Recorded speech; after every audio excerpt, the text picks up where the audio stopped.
Simple harmonic motion is a continuous, repetitive motion in which an object has a restoring force that is trying to get it to its position of equilibrium. Now, there are many ways of visualizing simple harmonic motion, but one of the best ways is by showing how energy changes in an SHM system. Tracking a pendulum's energy is a great way to visualize simple harmonic motion. This is because the only types of energy that can exist in a pendulum system are kinetic energy and potential gravitational energy. Right now, the ball in this pendulum is at its first position, where the only energy in its system is potential gravitational energy. We know this because the ball is above the pendulum's baseline and it also has no velocity. Now, as the ball moves to its second position, it begins to increase in speed, and its potential energy transforms into kinetic energy. Now, the ball has reached maximum velocity, and this velocity will help the ball move up to its third position, where it will decelerate. Moving from the ball's lowest position back to the ball's highest position is how the ball loses all of its kinetic energy and regains its potential energy. Now, the ball is back to its initial height and ready to swing right back to position 1. Moving through 2 back to 1, the ball changes energy in the exact order when it was first released, by exchanging potential for kinetic, and then kinetic for potential.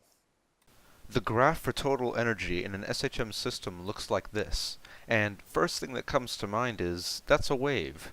Well, as a matter of fact, waves are very common in SHM. Not beach waves, or even sound waves, although those are examples of common waves in SHM. SHM waves are either longitudinal or transversal. Now, transversal waves are simply waves that vibrate perpendicular to their direction, while longitudinal waves vibrate parallel to their intended direction.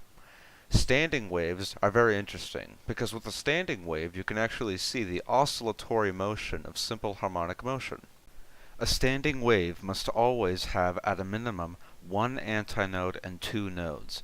A node is the part of the standing wave that has the least displacement, and the antinode is the part that has the greatest displacement. The measure of this great displacement is called the wave's amplitude. Lastly, the equation velocity equals wavelength times frequency shows the relationship between the characteristics of a wave.